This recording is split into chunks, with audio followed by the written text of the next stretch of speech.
আমরা এই গ্রুপ 15 যখন পড়ছিলাম, প্রথম একটা প্রশ্ন একটু শুরুর দিকে একটুখানি বলি। পুরো নোট কিন্তু আমার খুব ভালো করে পড়বে, কোনো প্রশ্ন বাইরে আসবে না। আমি আবারও বলছি, কোনো প্রশ্ন বাইরে আসবে না, কিন্তু লেখা প্র্যাকটিস করতে হবে। লেখা প্র্যাকটিস না করলে কখনোই রেজাল্ট পাবে না। লেখা নিজেদেরকে প্র্যাকটিস করতে হবে বারবার। এই রকম একটা প্রশ্ন আসতে পারে যে নাইট্রোজেন মনে করো অ্যাজ N2 এক্সিস্ট করছে, ফসফরাস, আর্সেনিক, অ্যান্টিমনি এরা কীরকমভাবে এক্সিস্ট করছে, P4, AS4, SB4 এরকমভাবে এক্সিস্ট করছে। আর বিসমাথ যেটা আছে সেটা কিন্তু নর্মাল অ্যাজ বিসমাথ এক্সিস্ট করছে, ঠিক আছে? এরা এরকমভাবে এক্সিস্ট করছে কেন? রিজনটা কি? হ্যালো রিজনটা স্যার, কি? হ্যাঁ বলো বলো। আমি স্কিপ দিয়ে দিয়েছি। ও স্যার আচ্ছা, বলছেন আমার স্ক্রিন, সাথে? না স্ক্রিনটা দেখা যাচ্ছে না, সরি সরি সরি, দাঁড়া।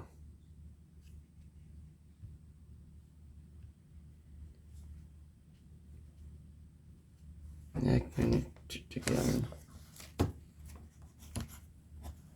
আমি ভুলেই গেছিলাম একদম স্ক্রিনটা শেয়ার করার কথা। ওর বাবা,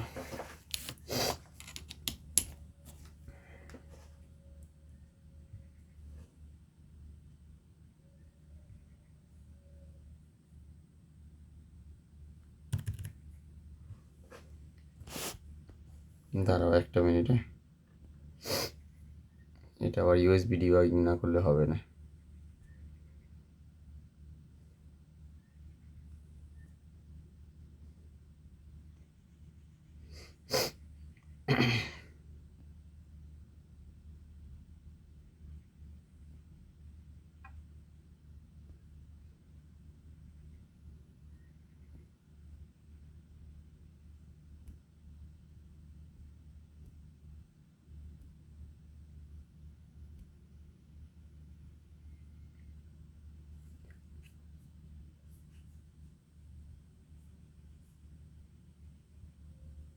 হ্যাঁ এবার দেখো দেখা যাচ্ছে কি না?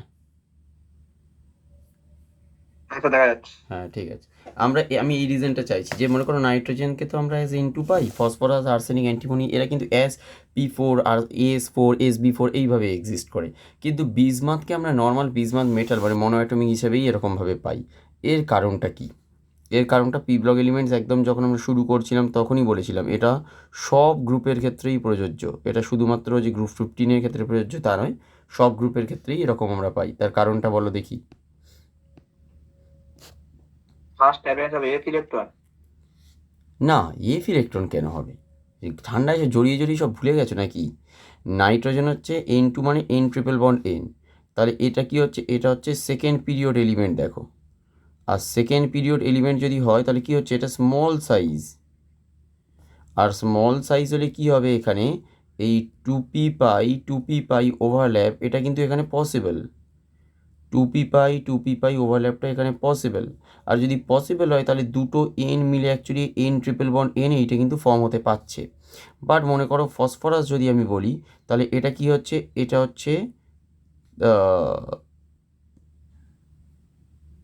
সেকেন্ড, কিন্তু এটা পিরিয়ড এলিমেন্ট। পি এলিমেন্ট মানে কিন্তু আবার এটাকে ভুল করে ভেবে নিও না, পি ব্লক এলিমেন্ট ভেবে নিও না, সেকেন্ড পিরিয়ড এলিমেন্ট, ঠিক আছে এটা। আচ্ছা, এবার পি যেটা আছে, পিটা কি? পিটা হচ্ছে কিন্তু তুলনামূলকভাবে লার্জ সাইজ। কেন? এটা হচ্ছে থার্ড পিরিয়ড এলিমেন্ট, তাই না? এটা হচ্ছে আমাদের third period element. Third period element. এখন যদি এটা থার্ড পিরিয়ড এলিমেন্ট হয় তাহলে এর মধ্যে কি আছে? 3p আছে। এখন 3p পাই ওভারল্যাপ, এটা তো বাবা খুব একটা ভালো হবে না, এটা আমরা অলরেডি বলেছিলাম, তাই তো? 3p পাই ওভারল্যাপ যদি ভালো না হয়, বাট ফসফরাসটা কি? ফসফরাস তো মিনিমামও যদি হয় তাহলে তো ট্রাইভ্যালেন্ট হতেই হবে, পেন্টাভ্যালেন্টও হতে পারে, বাট ট্রাইভ্যালেন্ট তো মিনিমাম হতেই হবে।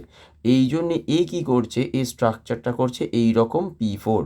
কারণ একে কিন্তু কোভ্যালেন্ট বন্ড দিয়ে, সরি, সিম্পল হচ্ছে সিগমা বন্ড দিয়ে অ্যাকচুয়ালি এই পার্টিকুলার ট্রাইভ্যালেন্সি এটাকে মেটাতে হচ্ছে।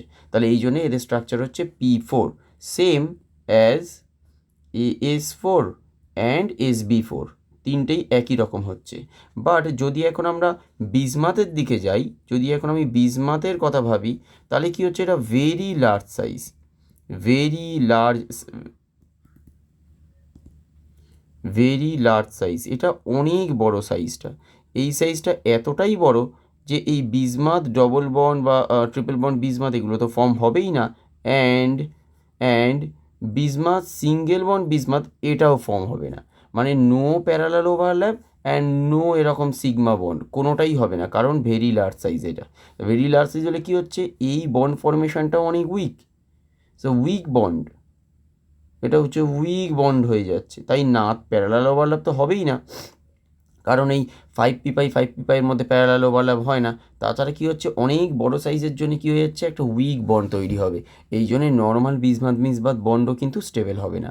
কিন্তু ফসফরাস আর্সেনিক অ্যান্টিমনির ক্ষেত্রে কী হচ্ছে, ট্রাইভ্যালেন্ট তো এরা আছে, কিন্তু আবার ডবল বন্ড করতে পারছে না বা পাই বন্ড করতে পারছে না, কারণ এই 3p5 বলো, অথবা মনে করো আর্সেনিকের ক্ষেত্রে আমি যদি বলি 4p5 ওভারল্যাপ, এগুলো কিন্তু হবে না।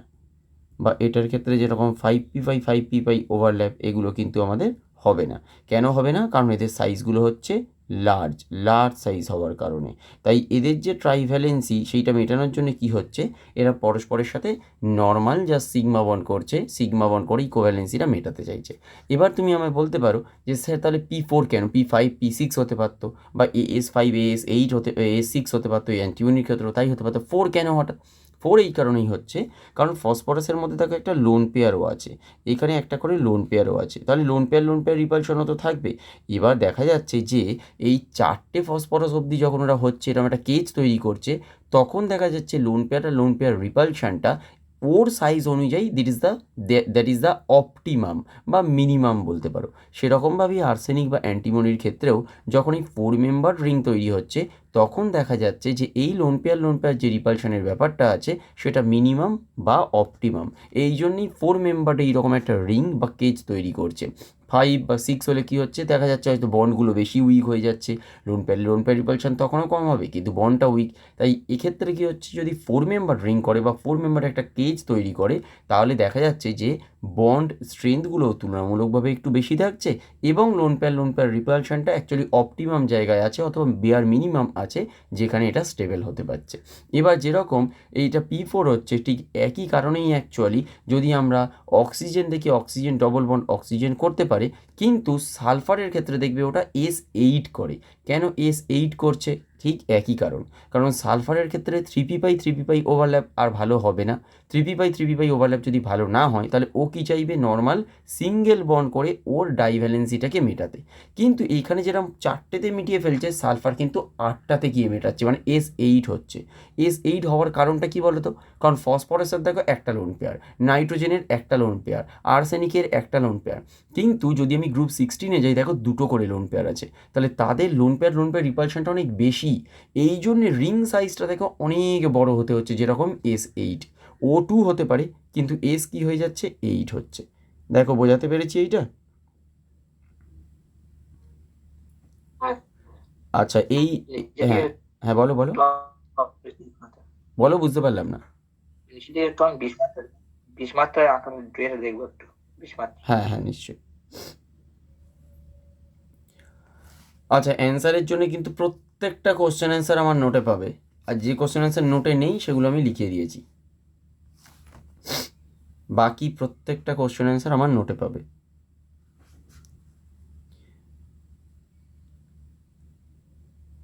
রবিবার এক্সাম নেবো, এক্সাম যেন ভালো হয়। বলো কি বলছো? রেকর্ডিং করছেন আপনি?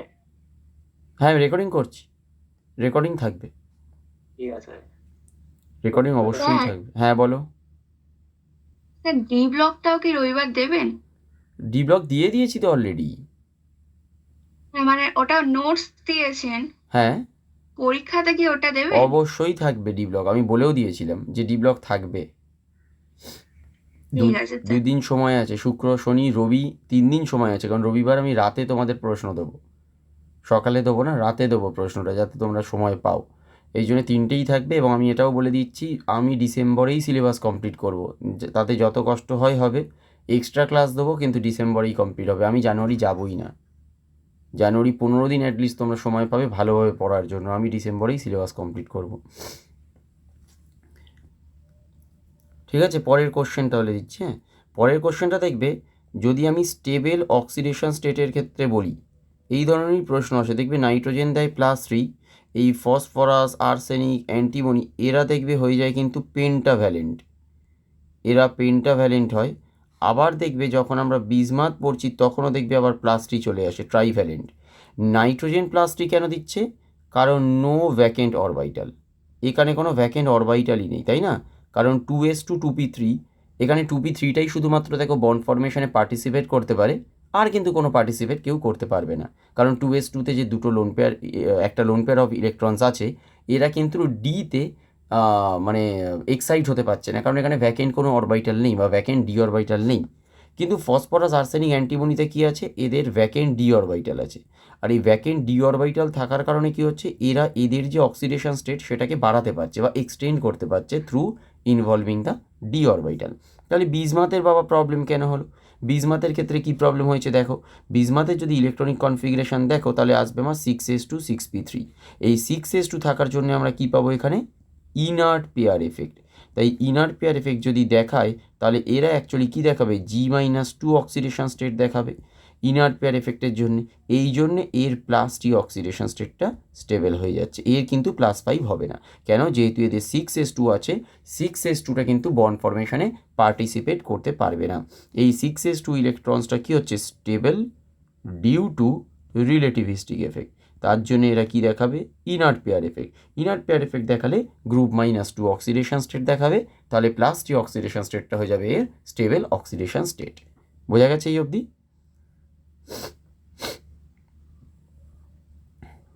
ক্লিয়ার তো? স্যার। এটা একদম সোজা কিন্তু। Nitrogen, phosphorus, arsenic, antimony, bismuth, আমরা কি জানি ওপর থেকে নিচের দিকে লোয়ার অক্সিডেশন স্টেটের স্টেবিলিটি বাড়ে, এই জন্য +T অক্সিডেশন স্টেটের স্টেবিলিটি কিন্তু বাড়বে। আর নিচ থেকে যদি আমরা ওপরে যাই তাহলে +5 অক্সিডেশন স্টেটের স্টেবিলিটি বাড়বে। কিন্তু এখানে দুটো জিনিসে এইরকম আছে, যেরকম একটা নাইট্রোজেনের ক্ষেত্রে দেখবে +5 দেখাই না। কেন দেখায় না? কারণ কোনো ভ্যাকেন্ট অরবাইটাল নেই, তারা অক্সিডেশন স্টেট ওই জন্য এক্সটেন্ডই করতে পারে না। শুধুমাত্র 2s2 2p3 হলে এই তিনটে ইলেকট্রন যেটা পি অরবাইটালে আছে বা পি সাবশেলে আছে, সেটাই শুধুমাত্র অক্সিডেশন স্টেট দেখাতে পারবে, কারণ ওটাই বন্ডিংয়ে পার্টিসিপেট করতে পারবে। নাইট্রোজেনে 2s-এর যে ইলেকট্রন আছে তারা কিন্তু বন্ডিংয়ে পার্টিসিপেট করতে পারবে না, কারণ লোন পেয়ার অফ ইলেকট্রনসটা লোন পেয়ার হিসেবেই এক্সিস্ট করবে। কিন্তু ফসফরাস, আর্সেনিক, অ্যান্টিমনি এরা এদের ভ্যালেন্সিটাকে বাড়াতে পারছে due the involvement of vacant d orbitals. প্রত্যেকটার ক্ষেত্রেই আছে, বিসমাথের ক্ষেত্রেও আছে ভ্যাকেন্ট ডি অরবাইটাল, নেই তা নয়। কিন্তু বিসমাথের ক্ষেত্রে কারণটা হচ্ছে কি 6s চলে এসছে, আর 6s-এ আমরা জানি কি ডিউ টু রিলেটিভিস্টিক এফেক্ট এরা হাইলি স্টেবল হয়, তার মানে ইনার্ট পেয়ার এফেক্ট দেখাবে। ইনার্ট পেয়ার এফেক্ট যদি দেখায় তার মানে 6s2টা বন্ডিংয়ে পার্টিসিপেটই করবে না, শুধুমাত্র এই যে 6p3 তিনটে ইলেকট্রন এরা বন্ডিংয়ে পার্টিসিপেট করবে, তাহলে অক্সিডেশন স্টেট দেখাবে +3। ক্লিয়ার তো সবার? দেখো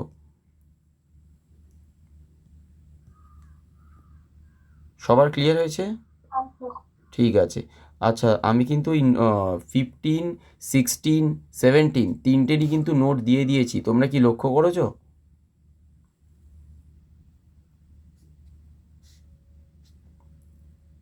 হ্যাঁ স্যার।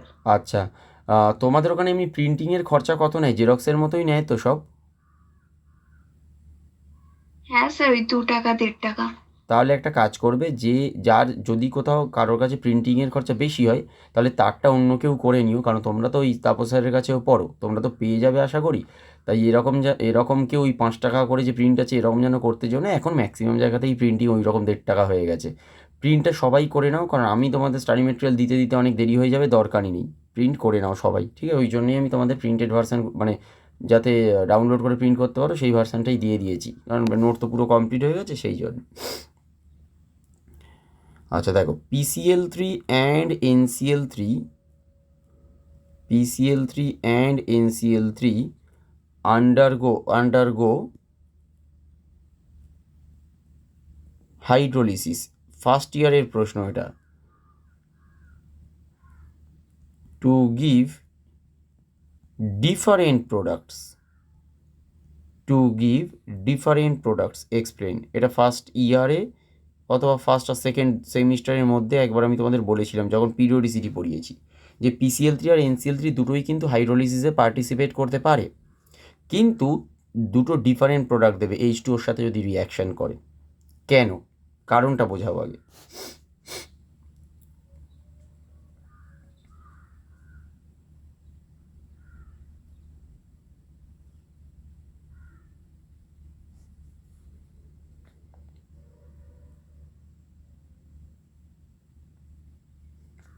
বলতে পারবে?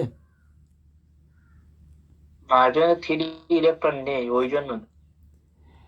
আগে ফসফরাস 3 ফসফরাসের আছে, ক্লোরিনের আছে, কিন্তু একদম ঠিকই বলেছো, কিন্তু আগে তো বলো, এই জন্যই তো নাম্বারটা মিস করে ফেলছো। স্টেপ বাই স্টেপ অ্যান্সারটা দিতে হবে। H2O যদি হাইড্রোলিসে যায় তাহলে কী হবে? এটা একটা নিউক্লিওফিলিক অ্যাডিশন হচ্ছে, মানে H2Oটা নিউক্লিওফাইল হিসেবে কাজ করছে। তাহলে কাকে অ্যাটাক করবে এবং কেন করবে সেটা তো বলতে হবে। এখন মনে করো ফসফরাস আর ক্লোরিনের মধ্যে যে বন্ডটা আছে, এইখানে যদি আমি ইলেকট্রোনেগেটিভিটি দেখি তাহলে ক্লোরিন গ্রেটার দ্যান ফসফরাস, তাহলে এখানে এইটা হবে ডেল মাইনাস, এটা হবে ডেল প্লাস, এবং H2O কাকে অ্যাটাক করবে? আমার ফসফরাসকে অ্যাটাক করবে। এটা না বললে তো এই জন্যই নাম্বারটা মিস হয়ে যাচ্ছে।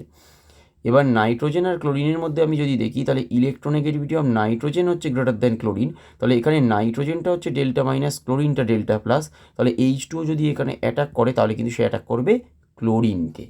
এই জন্যে প্রথমত হচ্ছে বেসিক ডিফারেন্স আসছে যে কী ধরনের অ্যাটাক হচ্ছে, তাহলে প্রোডাক্ট আলাদা হবে। কারণ H2 এখানে ক্লোরিনকে অ্যাটাক করলে OH ক্লোরিনের সাথে যোগ হবে, আর H2O ফসফরাসকে অ্যাটাক করলে H2O কিন্তু ফসফরাসের সাথে অ্যাডেড হবে। দেখো বোঝা গেছে জিনিসটা? আছে। তাহলে এইখানে যদি আমরা PCl3-র সাথে মনে করো H2O রিয়াকশান করাই, নিঃসন্দেহে আমার H2Oটা কোথায় অ্যাড হবে? গিয়ে ফসফরাসের সাথে, তাই না? তাহলে আমার আলটিমেটলি যেটা তৈরি করবে সেটা কি? সেটা তৈরি হয়ে যাবে আমার H3PO4, আর Clটা কী হবে? 3HCl হিসাবে দেখো বেরিয়ে যাবে, এটা হওয়া উচিত। বাট যদি আমি NCl3-র সাথে মনে করো H2O রিয়াকশান করাই, তাহলে H2O কার সাথে কী হবে? ক্লোরিনের সাথে, তাহলে হয়ে যাবে 3HOCl প্লাস কী হয়ে যাবে? NH3। এটা হচ্ছে আমার বেসিক ডিফারেন্স তৈরি হয়েছে, দেখো বোঝা গেছে? হ্যাঁ, এবার তুমি যেটা বলছিলে সেটাও এখানে বলতে হবে যে H2O যখন অ্যাড হচ্ছে তাহলে ফসফরাসে ভ্যাকেন্ট ডি আছে, আবার এখানে ক্লোরিনে কী আছে? ক্লোরিনেও ভ্যাকেন্ট ডি আছে, ওই জন্যে কিন্তু H2Oটা অ্যাটাক করতে পারছে, নাহলে H2Oটা অ্যাটাক করতে পারতো না। কিন্তু H2Oটা অ্যাটাক করবেও বা কোথায় সেটাও আমাকে বলে দিতে হবে, যে ইলেকট্রোফিলিক সেন্টারে। কারণ H2O নিজে নিউক্লিওফাইল, তাহলে ইলেকট্রোফিলিক সেন্টারে অ্যাটাক করবে। ইলেকট্রোফিলিক সেন্টার কোনটা? যেটা হচ্ছে ডেল্টা প্লাস। এবার নাইট্রোজেন আর ক্লোরিনের মধ্যে ইলেকট্রোনেগেটিভিটি যেহেতু নাইট্রোজেনের বেশি, তাহলে ক্লোরিনটা হবে ডেল্টা প্লাস, নাইট্রোজেনকে আমার ভেবে লাভ নেই। কিন্তু ফসফরাস আর ক্লোরিনের মধ্যে এখন ফসফরাসটা যেহেতু ডেল্টা প্লাস, তাই আমি ফসফরাসটাকে নিয়ে ভাববো যে ওর ভ্যাকেন্ডি আছে কি নেই। ওর ভ্যাকেন্ডি আছে, তাহলে H2O অ্যাটাক করবে। আচ্ছা, এইবার একটু যাই আমরা যে এইটা কীরকমভাবে হচ্ছে, মেকানিস্টিক অ্যাপ্রোচ, মেকানিজমটা আমরা দেখব। তাহলে মনে করো PCl3 যখন আছে তাহলে ফসফরাসের একটা লোন পেয়ার আছে, আর তিনটে দেখো এইরকম বন্ড পেয়ার আছে। এখন যদি এইখানে মনে করো H2Oটা অ্যাটাক করে, তাহলে H2Oটা কাকে অ্যাটাক করবে? তার মানে আমার ফসফরাসকে অ্যাটাক করবে। পুরোটাই কিন্তু আমাদের দেখাতে হবে, ওই জন্য আমি পুরো ডেসক্রিপটিভভাবে অ্যান্সারটা লেখাচ্ছি। এটা যদি মনে করো এখানে অ্যাটাক করে, তাহলে এক ধরনের একটা টিবিবি টাইপ অফ ময়েটি এখানে তৈরি হবে, যেটা কিনা আমাদের ট্রানজিশন স্টেট, ওই জন্য আমি থার্ড ব্র্যাকেটের মধ্যে এরকম লিখছি। আচ্ছা, এখানে ট্রানজিশন স্টেটে লোন পেয়ারটা অলওয়েজ কী থাকবে? আমার নর্মাল ইকুইটোরিয়াল পজিশনে থাকবে, কারণ লোন পেয়ার তো অ্যাক্সিয়ালে যাই না। আচ্ছা, বাকি দুটো ক্লোরিন এরকম থাকবে, একটা ক্লোরিন তো আমাকে অ্যাক্সিয়ালে যেতেই হবে, আর একটা কী থাকবে? OH2 যেটা অ্যাটাক করলো, বা OH2 প্লাস হিসাবে এখন আছে, কারণ আমি হাইড্রোজেনটাকে বার করিনি। আচ্ছা, এইটাকে আমরা কি বলছি? এটাকে আমরা বলছি টিবিপি ট্রানজিশন স্টেট, ঠিক আছে? টিবিপি ট্রানজিশন স্টেট। আচ্ছা, এখান থেকে এর পরের স্টেপটা কী হবে?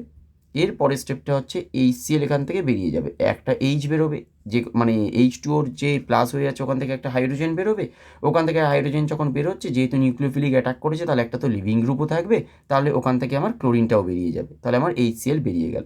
HCl বেরিয়ে গেলে কী হলো? একটা OH ঢুকলো, একটা ক্লোরিন, আর এই পারে একটা ক্লোরিন, তিনটে ক্লোরিন, এবং যে লোন পেয়ার যেরকম ছিল সেই হিসাবেই কিন্তু দেখো এখন এক্সিস্ট করছে। ঠিক একই রকমভাবে কী হবে? আরও দুটো H2 এখান থেকে বেরোবে, তাই না?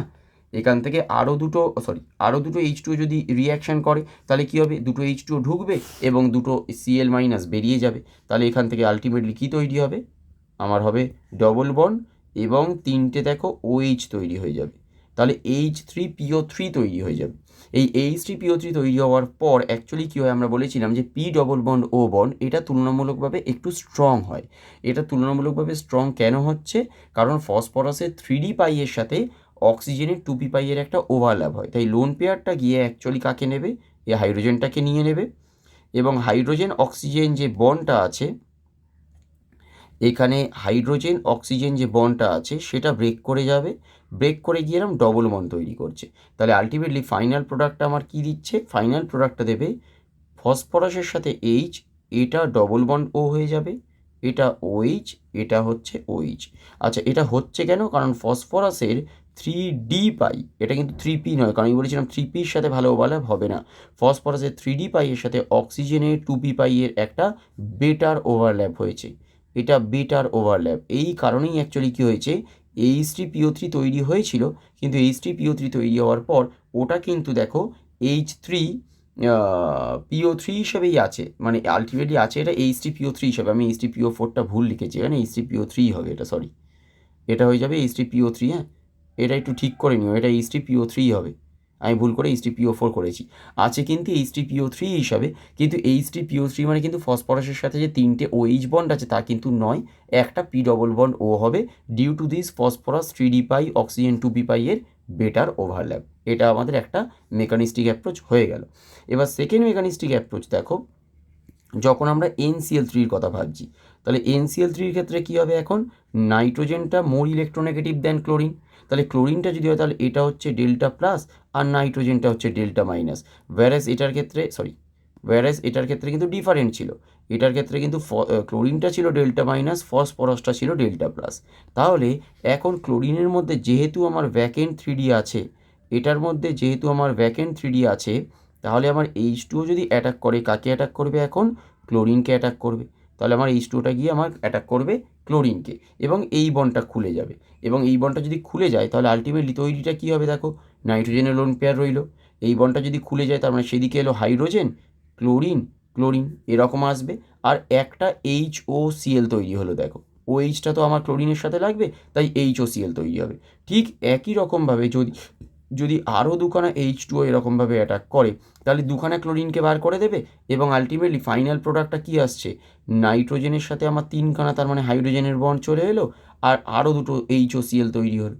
তাহলে ফাইনাল প্রোডাক্ট আসছে কি, NH3 প্লাস 3HOCl, যেটা আমরা অলরেডি এখানে দেখিয়েছি, এই জায়গায় দেখো দেখিয়েছি আমরা। দেখো বোঝা গেছে তো ডিফারেন্ট প্রোডাক্ট কীভাবে তৈরি হয়েছে?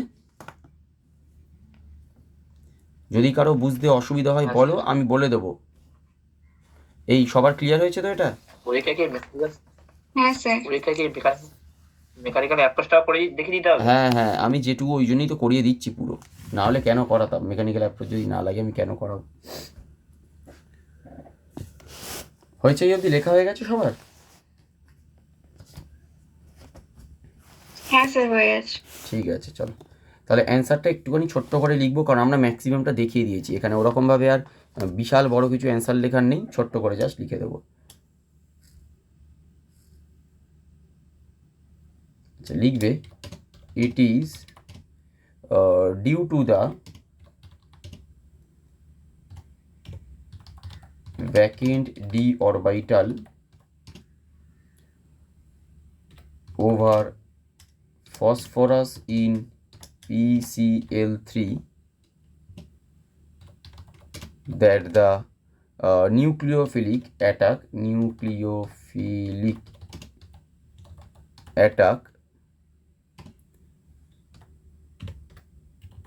occurs at the phosphorus center, thereby leading to the formation of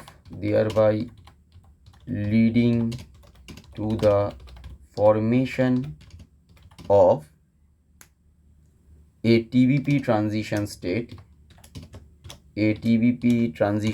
যে যদি কোথাও বুঝতে না পারো সে আমায় জিজ্ঞাসা করো, ঠিক আছে? ইনভলভিং sp3d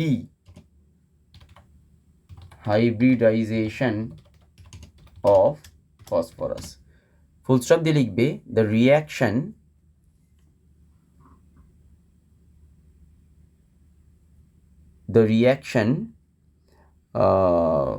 এরকম ভাবে লিখে দিই তাহলে, the reaction follows associative or A type. Associative মানে কি দেখো, আগে জুড়েছে পরে ভেঙেছে, এই জন্য এটাকে বলে অ্যাসোসিয়েটিভ। আগে ভেঙেছে পরে জুড়েছে যদি হয় তাহলে সেটাকে আমরা বলবো ডিসোসিয়েটিভ, মানে আগে ডিসোসিয়েশন হয়েছে।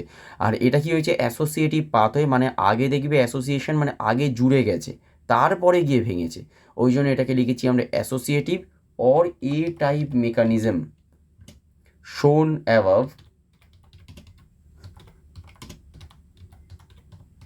leading to the formation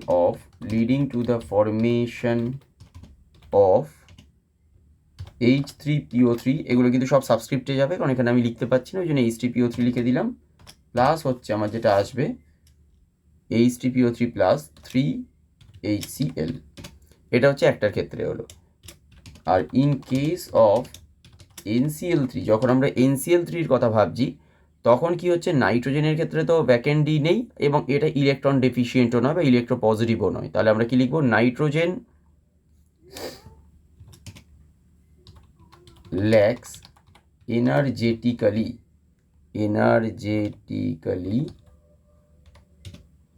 accessible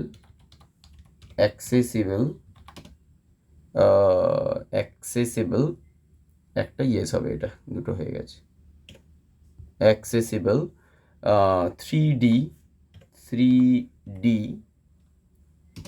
and also it is more electronegative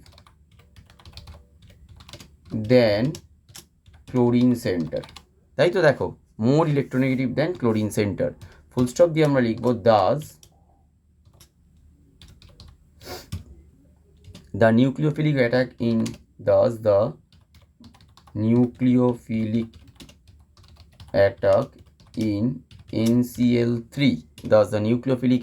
in NCl3 occurs at the chlorine center, thereby leading to the formation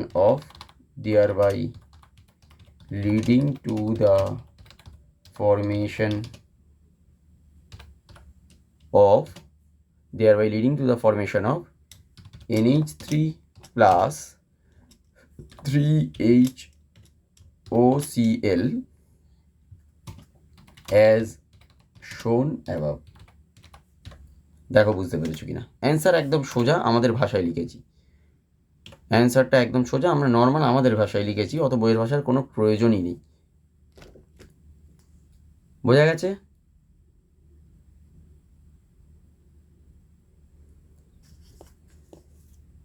এই অবধি বোঝা গেছে কিনা দেখো, এই সবাই বুঝতে পেরেছো তো? বাকিরা? ঠিক আছে, এই কয়েকটা জায়গায় একটু মিস্টেক হয়েছে, স্পেলিং মিস্টেক, এটা 2 হবে, এগুলো একটু ঠিক করে নিও, তাড়াহুড়ো করে লিখেছি। ঠিক আছে, চলো পরের কোশ্চেন। এগুলো কিন্তু খুব ইম্পর্টেন্ট, যে কোশ্চেনগুলো আমি করিয়েছি। এই কোশ্চেনটা নর্মাল যখন আমরা কেমিক্যাল বন্ডিং করিয়েছি তখন করিয়েছি, বলো দেখি। CH3NO অ্যান্ড F3NO বলেছে কম্পেয়ার NO বন্ড লেন্থ।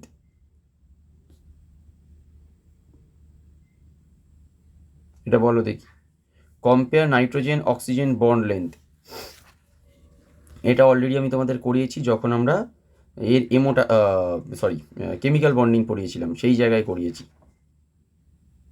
এটা করানো আছে অলরেডি।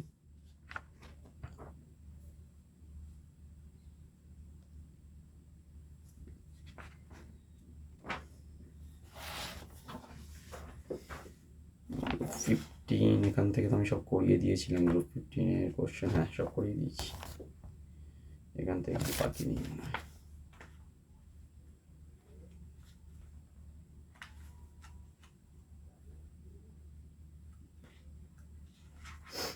বলো, এটা মনে পড়ছে না? হ্যাঁ একদম ঠিক, হাইলি ইলেকট্রনিক। কি বেশি হবে? হ্যাঁ, কেন বেশি হবে, কার ক্ষেত্রে কেন বেশি হবে সেটা তো বলতে হবে, কারণ না বললে নাম্বার পাবে না, তো কারণ বলতেই হবে। ক্লোরিন হচ্ছে মোস্ট ইলেকট্রোনেগেটিভ, হলো। তাই এবার ওই ইলেকট্রোনেগেটিভ হওয়ার জন্য নাইট্রোজেনের সঙ্গে কি বন্ড লেন্থটা একটু ছোট হয়ে যাবে, মানে ওর দিকে বেশি সরে যাবে। কেন হবে সেটাই তো বলতে হবে, কেন হবে সেটা বলতে হবে, নাহলে হবে না।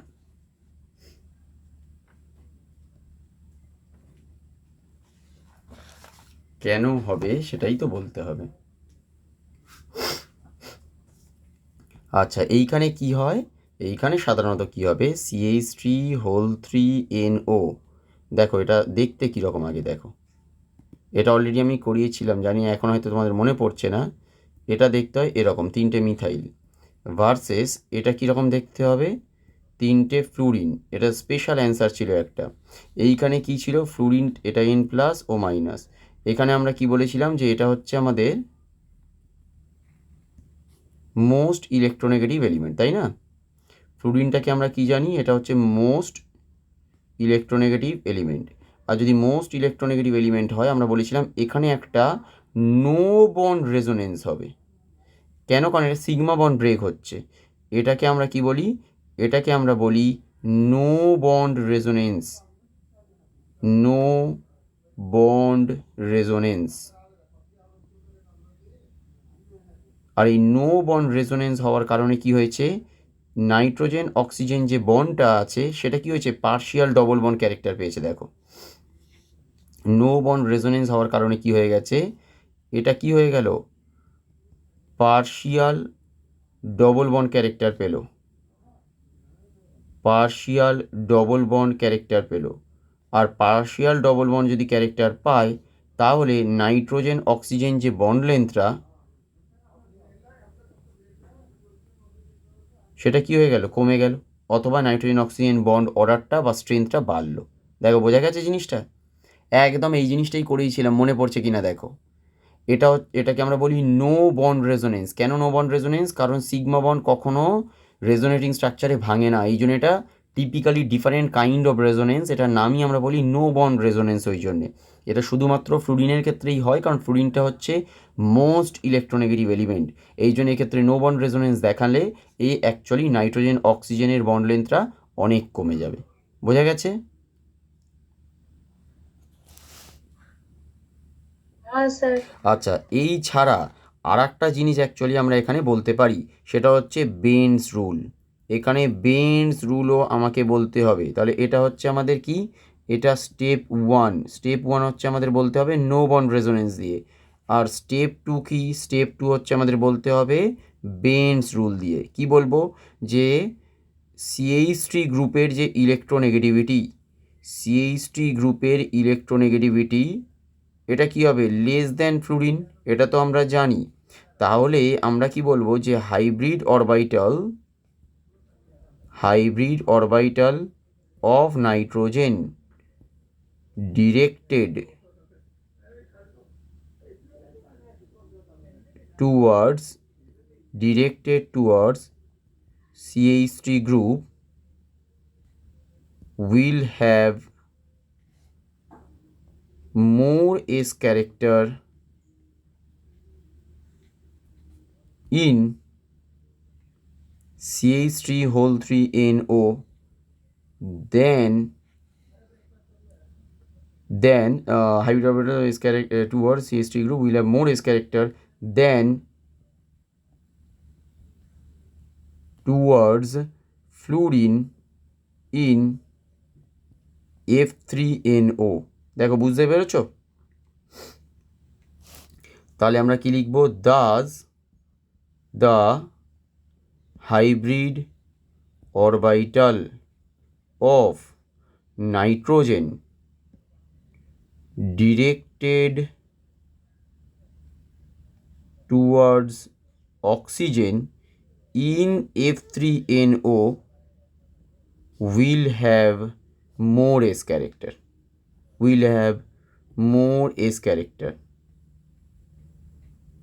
আর যদি তাই হয়, thus the NO bond length in F3NO will be shorter in case। দেখো বুঝতে পেরেছো কি?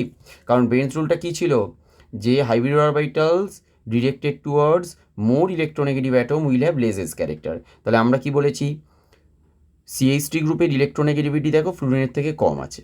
তাহলে ফ্লুরিনের দিকের যে মানে নাইট্রোজেনের যে হাইব্রিড অরবিটালটা ফ্লুরিনের দিকে থাকবে সেটা কম্পারেটিভলি কম এস ক্যারেক্টার দেবে রাদার দ্যান CH3। তাহলে CH3 দিকে যদি বেশি দিয়ে দেয় তাহলে উল্টো দিকে এই স্ট্রাকচারটা থেকে বোঝা যাচ্ছি। নাইট্রোজেন সিএসটির দিকে যদি বেশি আমার এস ক্যারেক্টার দিয়ে দেয়, তার মানে কি অক্সিজেনের দিকে এস ক্যারেক্টারটা আমার কমে যাবে। বাট এইখানে দেখো, এখানে ফ্লুরিনের অ্যাকচুয়ালি ইলেকট্রোনেগেটিভিটি অনেক বেশি। তাহলে নাইট্রোজেন ফ্লুরিনের দিকে যে হাইব্রিড অরবিটালটা ইউজ করছে, সেখানে এস ক্যারেক্টারটা অত্যন্ত কম থাকবে। তাহলে যে এস ক্যারেক্টারটা, যে হাইব্রিড অরবিটালটা অ্যাকচুয়ালি অক্সিজেনের দিকে ইউজ করবে, এখানে কী হবে, এস ক্যারেক্টারটা অনেক বেশি হয়ে যাবে। আর এস ক্যারেক্টার যদি বেশি হয়, তাহলে কী হবে, বন্ডটা অনেক স্ট্রেংথ বাড়বে এবং বন্ড লেন্থটা আমার কমে যাবে। দেখো, বুঝতে পেরেছো? হ্যাঁ স্যার। এই বোঝা গেছে তো? হ্যাঁ স্যার। এটা হচ্ছে দুটো দিক দিয়েই বলতে হবে। একটা স্টেপ 1 নো বন্ড রেজোনেন্স দিয়ে বলতে হবে, সেকেন্ড বলতে হবে আমাদের অ্যাকর্ডিং টু বেনস রুল, যে সিএইচ3 গ্রুপের ইলেকট্রোনেগেটিভিটি ফ্লুরিনের থেকে কম। তাহলে হাইব্রিড অরবিটাল যেটা নাইট্রোজেন সিএইচ3 দিকে ডিরেক্ট করা আছে, তাতে কিন্তু মোর এস ক্যারেক্টার হলো। তাহলে অক্সিজেনের দিকে, ওই পার্টিকুলার কম্পাউন্ডে অক্সিজেনের দিকে যেটা থাকবে, তাতে লেস এস ক্যারেক্টার হলো। কিন্তু CaF3NOর ক্ষেত্রে কী হচ্ছে, hybrid orbitals of fluorine directed towards, hybrid orbitals of nitrogen directed towards fluorine, তাতে কিন্তু লেস এস ক্যারেক্টার হবে, কারণ ফ্লুরিনটা হচ্ছে হাইয়েস্ট ইলেকট্রোনেগেটিভ এলিমেন্ট। তাহলে অক্সিজেনের দিকে যে হাইব্রিড অরবিটালগুলো থাকবে, এইটা যেটা আমরা লিখেছি, Das the hybrid orbital of nitrogen directed towards oxygen in F3NO, এর মধ্যে কিন্তু অনেক বেশি পরিমাণে এস ক্যারেক্টার থাকবে। আর এটার মধ্যে যদি অনেক বেশি পরিমাণে এস ক্যারেক্টার থাকে, তাহলে নাইট্রোজেন অক্সিজেন বন্ডটা অনেক বেশি স্ট্রং হবে এবং বন্ড লেন্থ আমাদের ছোট হবে।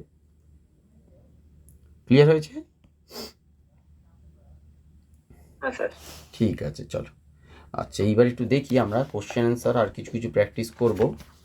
টোটাল কটা কোশ্চেন আমাদের আছে সেইটা একটু লক্ষ্য করি। অনেক কোশ্চেন হয় অ্যাকচুয়ালি এটার। বাবারে বাবা, তো প্রচুর প্রশ্ন আছে গো। টোটাল হচ্ছে আছে 27-28 খানা। বাবা, বিশাল প্রশ্ন আছে। ঠিক আছে, দেখা যাক, যে কটা আমরা করতে পারবো করবো, কারণ 8:30 অবধি টাইম। যে কটা হবে হবে, আবার এক্সট্রা ক্লাস মানে চলবে। এখন তো আমাদের এটা জার্নি, এরকমভাবেই চলবে। চলো, পরের কোশ্চেনটা লেখো। আমি আর নাম্বার দিচ্ছি না, তোমরা নাম্বারিং করো, ঠিক আছে? আমি কিন্তু আর নাম্বারিং করিনি। চলো, কোশ্চেনটা লিখবে, outline the preparation of hydrazine. আমি লিখে দিচ্ছি, ঠিক আছে? দাঁড়াও। Outline the preparation of hydrazine, full stop দিয়ে লিখবে, what happens when acidified solution of acidified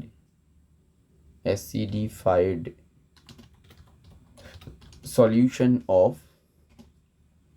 hydrazine is treated with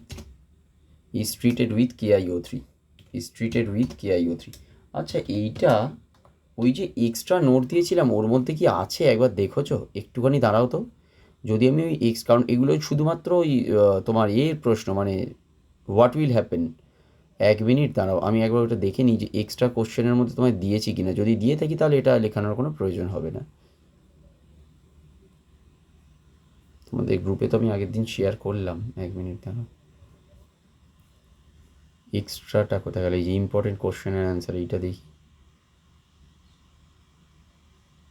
Na(N3) R I3 এটা দেওয়া আছে, Na2S2O3 দেওয়া আছে, KCl(K2CO2O7) আছে, SO2MnO2 আছে, Na2 এইটা আছে, ICl(N2O3) H2SO4 আছে, I2 is a ReGNO3, alkaline ClF3 আছে, BrF5 SbF5 দিয়েছি, জেনেটটা দিয়েছি, ICl3NO দিয়ে দিয়েছি, ওটাও দিয়েছি, Na2S2O3। কিছু কিছু আমি যেগুলো তোমাদের ক্লাসে করিয়ে দিয়েছি সেটাও দেখবে এখানে দেওয়া আছে, ঠিক আছে?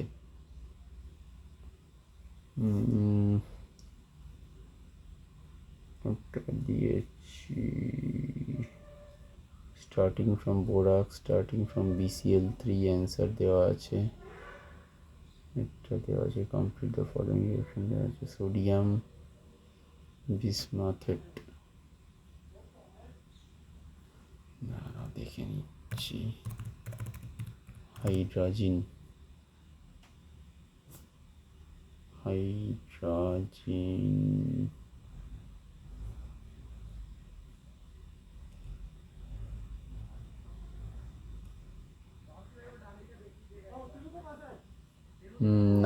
এটা নেই, চলো ঠিক আছে। হাইড্রোজেন ঠিক আছে, এটা নেই।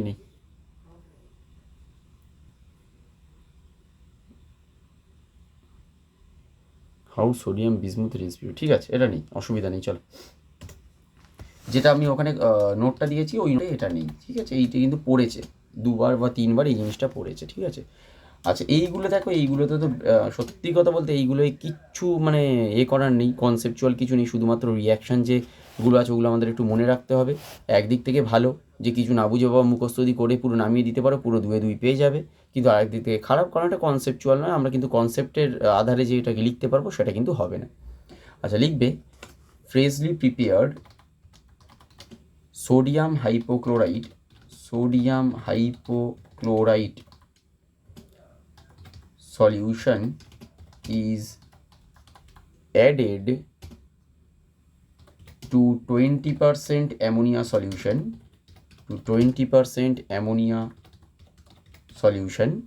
comma দিয়ে লিখবে containing about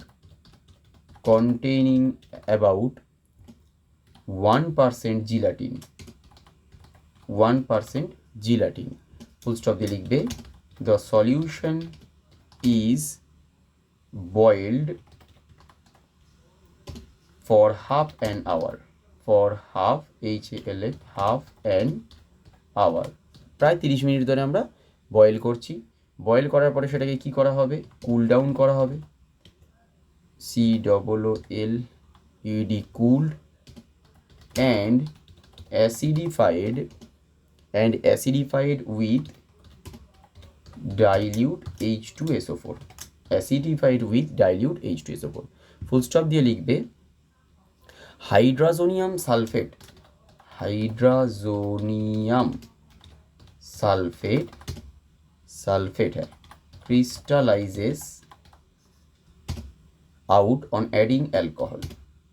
crystallizes out on adding alcohol, full stop.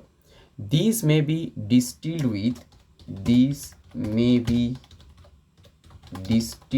with concentrated KOH solution under reduced pressure, full stop দিয়ে লিখবে hydrogen hydrate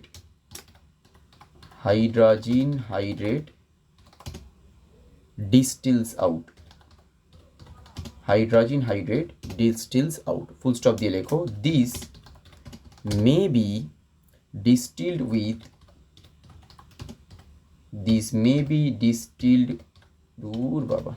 with solid NaOH to obtain anhydrous hydrogen hydrogen লিখে দিচ্ছি, anhydrous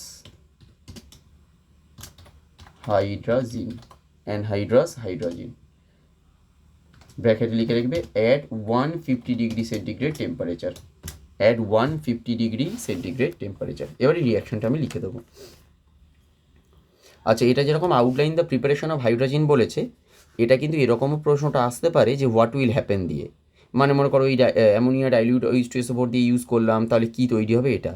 এর ঠিক যে পার্টটা আমি বলে দিলাম যে অর দিয়ে যে কোশ্চেনটা বা সাবস্টিটিউট অল্টারনেটিভ কোশ্চেন আসতে পারে, সেটা আমি যে নোটটা দিয়েছিলাম এক্সট্রা কোশ্চেন অ্যান্সার, ওর মধ্যে দেখবে লেখা আছে ওটা, ঠিক আছে। ওই জন্য আমি এটাকে আলাদাভাবে লিখে দিলাম হোয়াট উইল হ্যাপেন দিয়ে। আচ্ছা রিয়াকশানটা আমরা কি বলেছি, রিয়াকশানটা থাকবে তাহলে কি,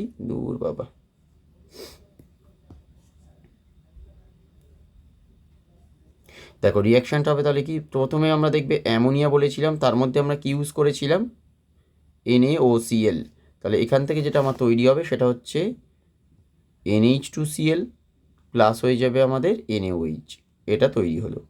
এরপর দেখবে আমরা যেটা করছি সেটা হচ্ছে NH3 plus NH2Cl,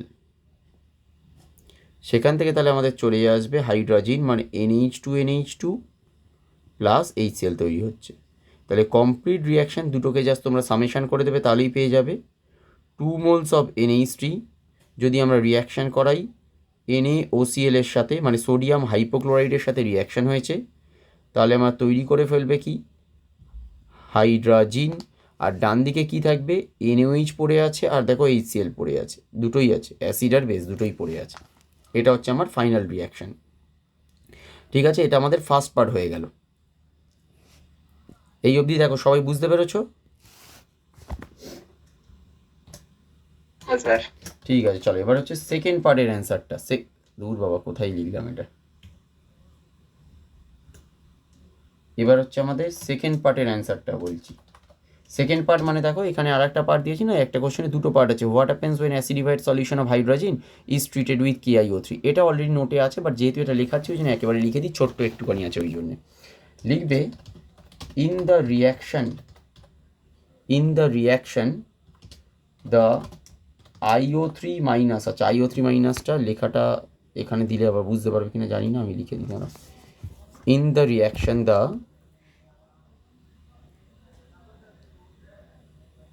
IO3 minus, ঠিক আছে, in the reaction the IO3 minus is first reduced to I2, is first reduced to iodine, মানে I2 তে প্রথমে হচ্ছে আমাদের রিডিউস হয়ে যাবে, হুইচ ইম্পার্টস এর কালার কি, হুইচ ইম্পার্টস হবে,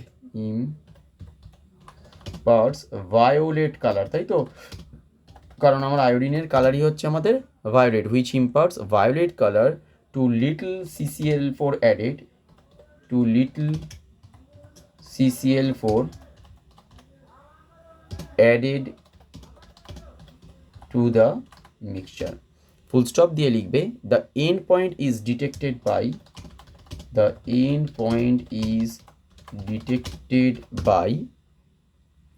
the complete discharge of iodine color, the complete discharge of iodine color from the CCl4 layer, when I2 is oxidized to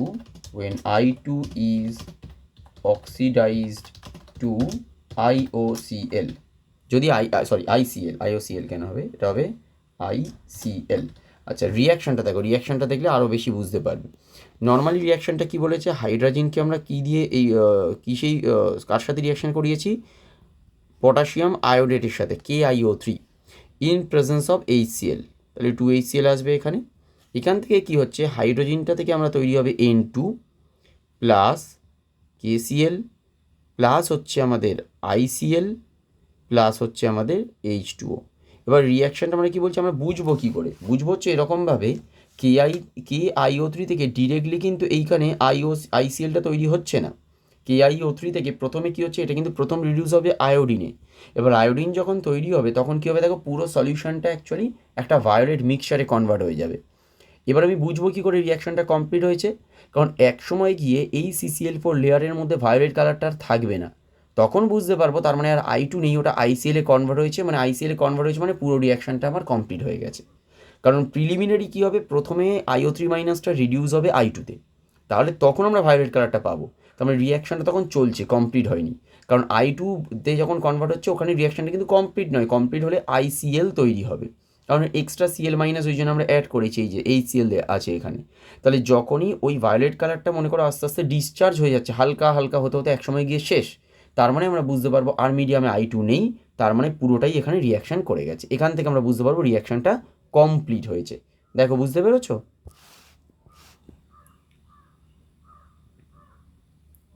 বোঝা গেছে কি? স্যার। এই সবাই বুঝতে পেরেছো?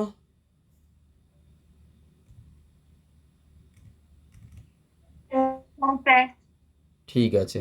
আচ্ছা, পরের কোশ্চেনটা আমি দেবো, তার আগে একটুখানি জাস্ট দেখে নিই যে অক্সাইডসের একটা আছে, এইটা তোমাদের কাছে দেওয়া আছে কিনা সেটা একটু দেখে নিই তারপরে।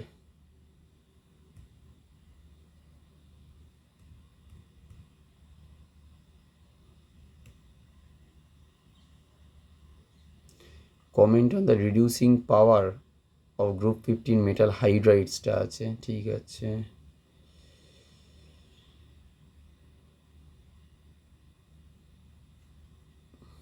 মনে হচ্ছে এটা দেওয়া থাকবে না।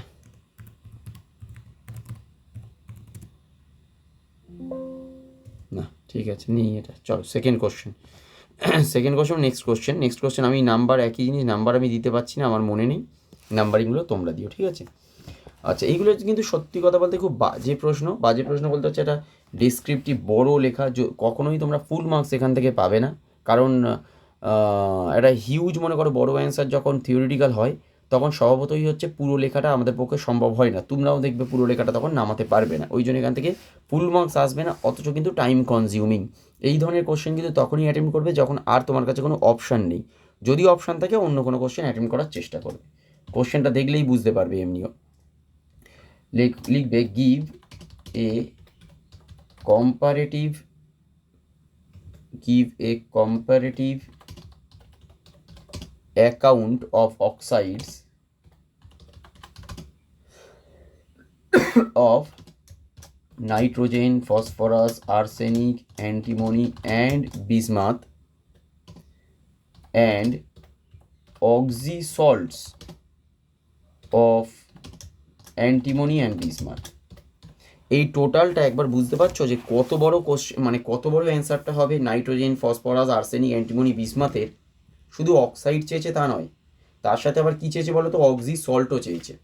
আচ্ছা, এই যে অক্সাইডসের যে পার্টটা আছে, এই অক্সাইডসের পার্টটা কিন্তু অলরেডি দেখবে আমাদের নোটে আছে, মানে স্টাডি ম্যাটেরিয়ালে আছে, ঠিক আছে?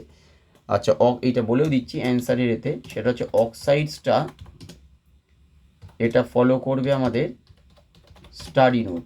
এটা অক্সাইডসটা পুরোটাই এখানে লেখা আছে, ঠিক আছে? আমরা অক্সি সল্টটাকে নিয়ে পড়ছি, এখানে ওই জন্য লিখে দিচ্ছি অক্সি সল্টস যেটা আছে, আমরা ওইটাকে নিয়ে একটুখানি দেখব, বাকি আর আমাদের কিছু দরকার নেই। বোঝা গেছে জিনিসটা? বুঝতে পেরেছো তো? আচ্ছা, তাহলে এখানে আমরা যেটা লিখবো সেটা হচ্ছে জাস্ট অক্সি সল্টের ব্যাপারটা লিখবো, কারণ অক্সাইডটা অলরেডি আমরা নোটে লিখেছি। তাহলে শুরুটা করবে যে antimonious acid H3SbO3 is not well characterized, ফুল স্টপ দিয়ে লিখবে অ্যান্টিমনি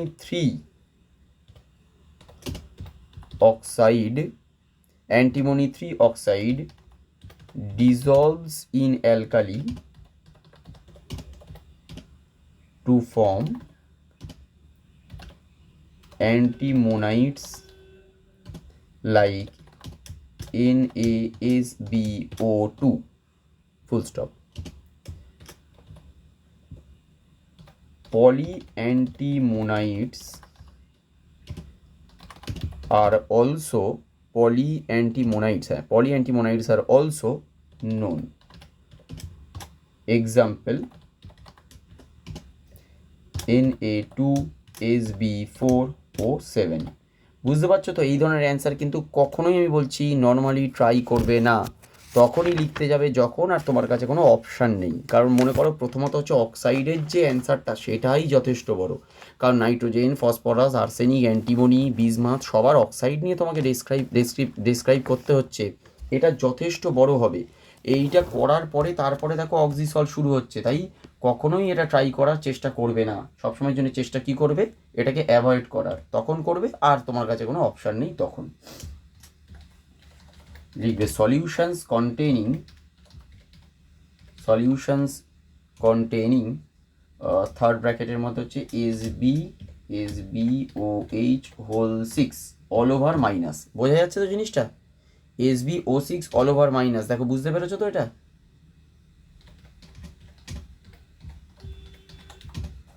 is obtained by, ঠিক আছে, is obtained by adding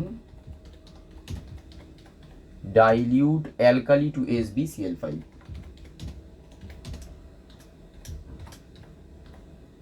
Full stop. Crystalline antimonates, দূর বাবা এত spelling monates may be obtained from this solution the solution salt being the least soluble, সব থেকে কম soluble হবে alkali metal salt, full stop. other antimonets আবার ভুল হয়েছে তো স্পেলিং মিস্টেক হয়েছে। other antimonets like SiSbO3 লিথিয়ামের সঙ্গে অ্যান্টিমোনেট হয়ে গেল, কমা মনে করো হতে পারে Li3SbO4, অথবা মনে করো হতে পারে MgSb2O6, কমা দিয়ে লিখবে AlSbO4, এগুলো হতে পারে have also been structurally characterized, full stop. They all contains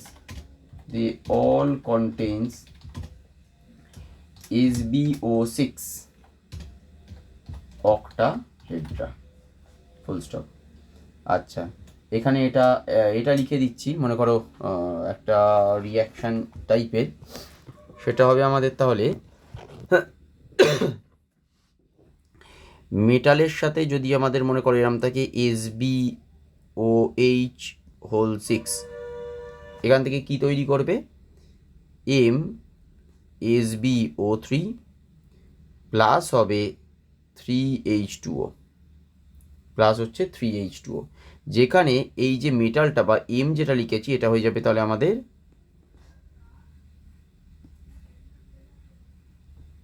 alkali metal, এটা হয়ে যাবে তাহলে আমাদের অ্যালকালি মেটাল। বোঝা গেছে এটা?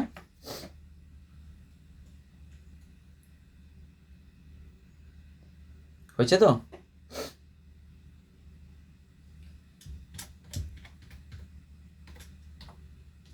দেখো এই যদি বোঝা গেছে তো, এটা হয়ে গেল আমাদের অ্যান্টিমনির পার্ট।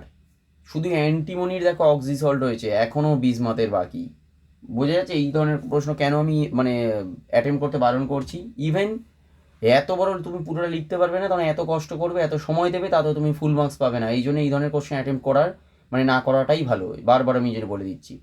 তাহলে লাস্ট পার্ট যেটা হবে সেটা হচ্ছে BiOH3 is distinctly basic, is বা মেনলি করে দিচ্ছি, মেনলি বেসিক অনলি Bi5 যেগুলো হয়, মানে Bi এর 5 অক্সিডেশন স্টেট হবে, শোজ সাম অ্যাসিডিক ক্যারেক্টার। এইটা লেখা হয়ে গেছে তো এই অবধি? হ্যাঁ স্যার। ঠিক আছে। Informing bisulfates though the structures of the compounds in these unstable oxidation state of bismuth are also not very certain, full stop. তারপর এটা লিখবে সোডিয়াম বিসমুথেট, এটা আমরা সবাই জানি sodium bismuthate may be obtained, এটা কিন্তু হোয়াট উইল হ্যাপেন বলে আসে, যেটা লিখে দিচ্ছি। Sodium bismuthate may be obtained by adding বা বাই ফিউজিং করে দিচ্ছি, by fusing Bi2O3 with Na2O, full stop. It is also obtained by oxidizing BiOH3 in strongly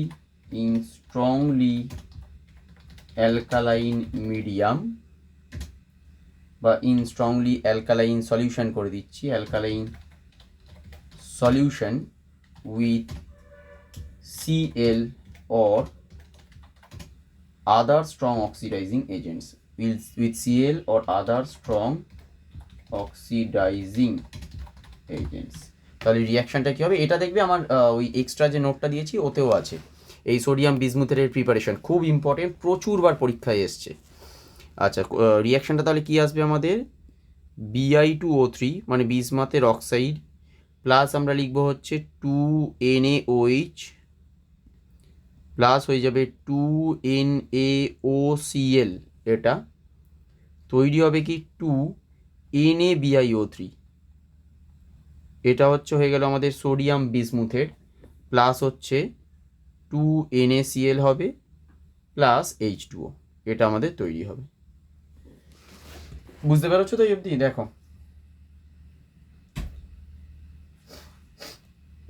এই অবধি ক্লিয়ার হয়েছে তো?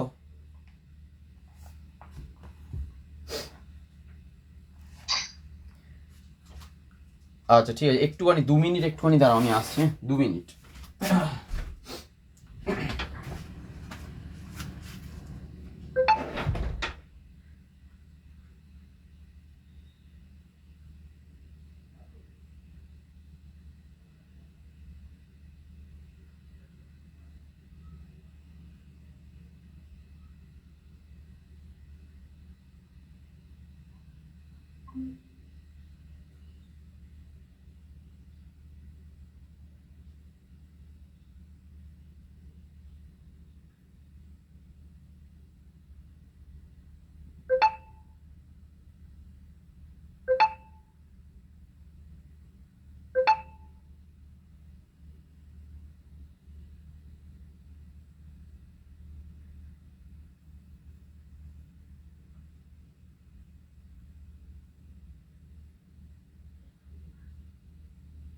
স্যার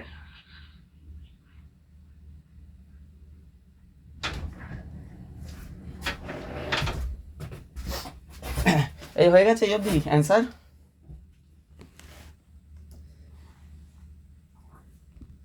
স্যার খুব বোরিং লাগছে আমি জানি, বাট যা কোত্থেকে আবার কি চলে গেল, খুব বোরিং লাগছে আমি জানি, বাট মানে আমায় ক্ষমা করে বাবা, তোমাদের ইউনিভার্সিটি যেরকম সিলেবাস করে দিয়েছে আমি তো আর কিছু করতে পারবো না। এটা কটা কোশ্চেন হয়েছে? অনেক হয়ে গেছে না? 6 নম্বর চলছে। সে তো 6 নম্বর চলছে নর্মালি, মানে আমরা এখানে করেছি বলে, বাট অ্যাকচুয়ালি তো তোমাদের যদি গ্রুপ দেখো তাহলে অ্যাকচুয়ালি মানে অনেকটা হয়, অনেকটা বড় হয়।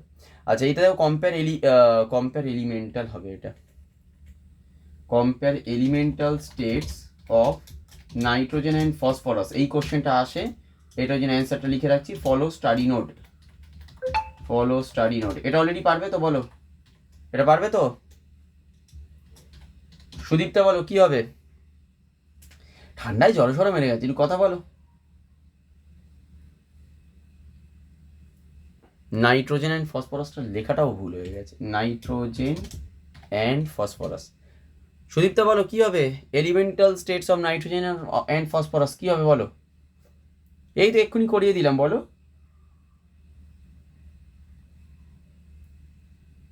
সুদীপ্তা আছো তো নাকি নেই? হ্যাঁ স্যার আছে। তো উত্তর দেবে তো, আছি বলে চুপচাপ আছে। এই তো এক্ষুনি বললাম, নাইট্রোজেন কি হবে, নাইট্রোজেনের এলিমেন্টাল ফর্ম হচ্ছে N2 আর ফসফরাসের এলিমেন্টাল ফর্ম কি হবে P4। এবার ডিফারেন্সটা কেন P4 হচ্ছে, হ্যাঁ ডিফারেন্সটা কেন হচ্ছে, কারণ নাইট্রোজেন হচ্ছে সেকেন্ড পিরিয়ড এলিমেন্ট এবং সাইজটা ছোট এবং 2p পাই ওভারল্যাপ পসিবল। এই জন্যে নাইট্রোজেনের যে ট্রাইভ্যালেন্সিটা আছে, এই ট্রাইভ্যালেন্সিটা ও কিন্তু বাই পাই বন্ড ও ফর্ম করে নিতে পারছে, কোনো প্রবলেম নেই। কিন্তু ফসফরাসের ক্ষেত্রে কি হচ্ছে, ও ট্রাইভ্যালেন্সি দেখাতে চাইবে, কিন্তু 3p পাই ওভারল্যাপটা পসিবল নয়, কারণ লার্জ সাইজ আছে। তাহলে পাই বন্ড তো হতে পারছে না, তাই পি ট্রিপল বন্ড পি এটা হবেই না। তাই এর জন্য কি হচ্ছে, ও 3খানায় সিগমা বন্ড করছে বা 3খানায় সিঙ্গেল বন্ড করতে চাইছে। তখন কি হচ্ছে, একটা বড় স্ট্রাকচার চলে আসছে, সেটা হচ্ছে P4 ইউনিট। এবং P4ই বা কেন, P5 বা P6 এগুলো কেন নয়, কারণ দেখা যাচ্ছে P4 এর ক্ষেত্রেই ও লোন পেয়ার রিপালশনটা অপটিমাম বা বেয়ার মিনিমাম হচ্ছে, যাতে ওই কেজ লাইক স্ট্রাকচারটা হলে ও স্টেবল হতে পারছে। বাট সালফারের ক্ষেত্রে যদি এটা দেখি, তখন দেখবো S8-এ গিয়ে ওটা হচ্ছে, কারণ সালফারের ক্ষেত্রে দুটো লোন পেয়ার আছে, তাই লোন পেয়ার রিপালশনটা বেশি। S4 হলে ওটা স্টেবল হচ্ছে না, S5 S6ও স্টেবল নয়। দেখা যাচ্ছে S8 যখন হচ্ছে, তখন লোন পেয়ার রিপালশনটা এমন একটা জায়গায় আসছে, ও স্টেবিলিটি পাচ্ছে। বোঝা গেছে জিনিসটা? তাই এলিমেন্টাল ফর্ম কিন্তু সেকেন্ড পিরিয়ড এলিমেন্টের ক্ষেত্রে অলওয়েজ দেখবে ট্রিপল বন্ড ওরা করবে। থার্ড পিরিয়ড এলিমেন্ট বা ফোর্থ পিরিয়ড এলিমেন্ট যেগুলো আছে তাদের কিন্তু ভ্যালেন্সিটাকে ওরা ম্যাচ করবে, ভ্যালেন্সি চেঞ্জ হবে না, কিন্তু ভ্যালেন্সিটাকে ম্যাচ করার জন্য ওরা পাই বন্ডটা ফর্ম করতে পারছে না, তখন ওরা কি করবে, অনলি সিগমা বন্ড ফর্ম করছে, সিগমা বন্ড ফর্ম করে নর্মাল একটা কেজ টাইপ বা রিং টাইপ অফ স্ট্রাকচার বড় ফর্ম করবে যাতে ওদের ভ্যালেন্সিটা মেটে। বুঝতে পেরেছো? হ্যাঁ স্যার। ঠিক আছে, আবার ঘুমিয়ে পড়ো। হয়ে গেছে তো, এবার ঘুমিয়ে পড়ো, ভালো করে পড়ো।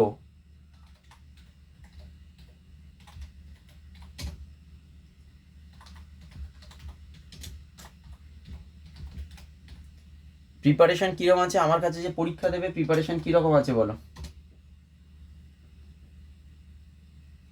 হ্যাঁ,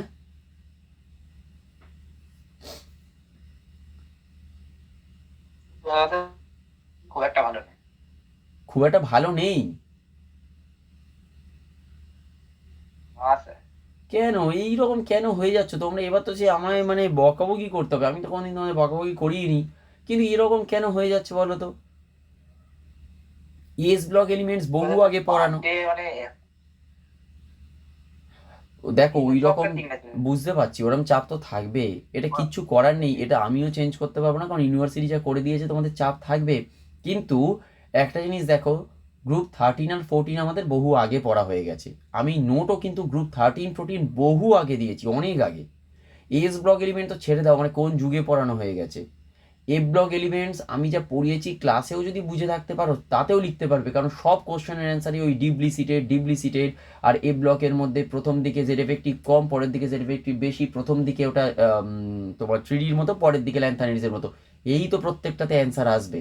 আর যেটা এ ব্লক এলিমেন্টসের একটা অনেক বড় পার্ট, সেটা হচ্ছে আমাদের ওই এটা বলো না, কি বলেছিলাম ওটা, ওই ওইটা দেওয়া হয়নি না, ওটা তোমরা বলোও নি, ওই আরে বলো না, সেপারেশন অফ ল্যান্থানাইটস, ওই নোটটা কি দিয়ে দিয়েছিলাম?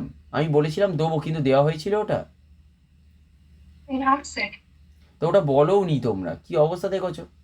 ঠিক আছে, ওটা আজকেই দিয়ে দেবো, আমি একদম তো জাস্ট বলছিলাম বলে মনে পড়লো, ওটা আমি দেখিয়েছিলাম কিন্তু যত সম্ভব দেওয়া হয়নি, ওটা আমি বুঝিয়ে দিয়েছিলাম তো, যে ল্যান্থানিডসগুলো ছোট সাইজ হলে ইডিটি এর সাথে ভালো কমপ্লেক্স হবে এবং ছোটগুলো সবার আগে বেরোবে। তার মানে কি, হেভিয়ার ল্যান্থানিডসগুলো সবার আগে বেরোবে, কারণ ল্যান্থানিড কন্ট্রাকশন হেভিয়ারের ক্ষেত্রে সব থেকে বেশি হবে। ঠিক আছে, ওইটা কিন্তু খুব ইম্পর্টেন্ট, ওই কোশ্চেনটা প্রচুরবার পরীক্ষায় এসছে, প্রায় 3 বছরে একবার করে। চলো এটাকে লিখে নিই, the structure of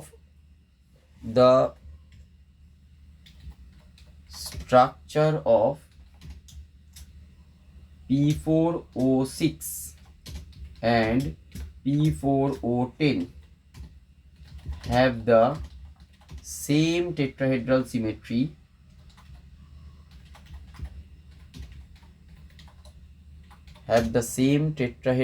symmetry as found in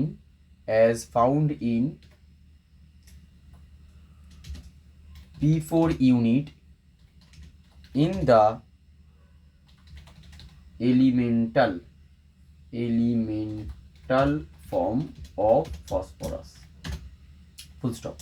The P4 lattice expands to accommodate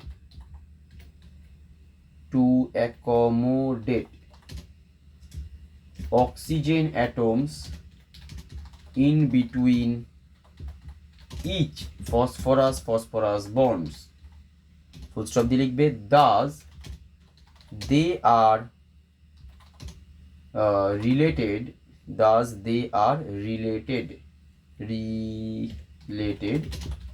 দূর বাবা, স্ট্রাকচারালি, ব্যাস হয়ে গেল। আচ্ছা, বাকি স্ট্রাকচারগুলো কোত্থেকে লিখবে? স্ট্রাকচার যেগুলো আছে,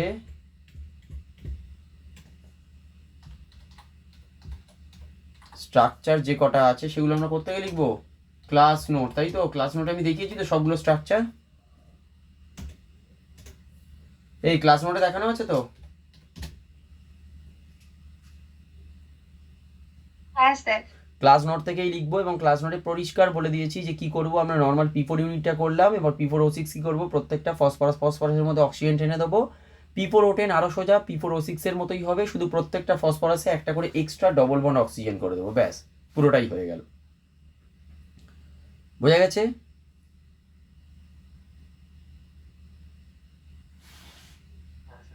ঠিক আছে, দাঁড়াও এবারে দেখি যে এইটা আছে কিনা তোমাদের লেখা।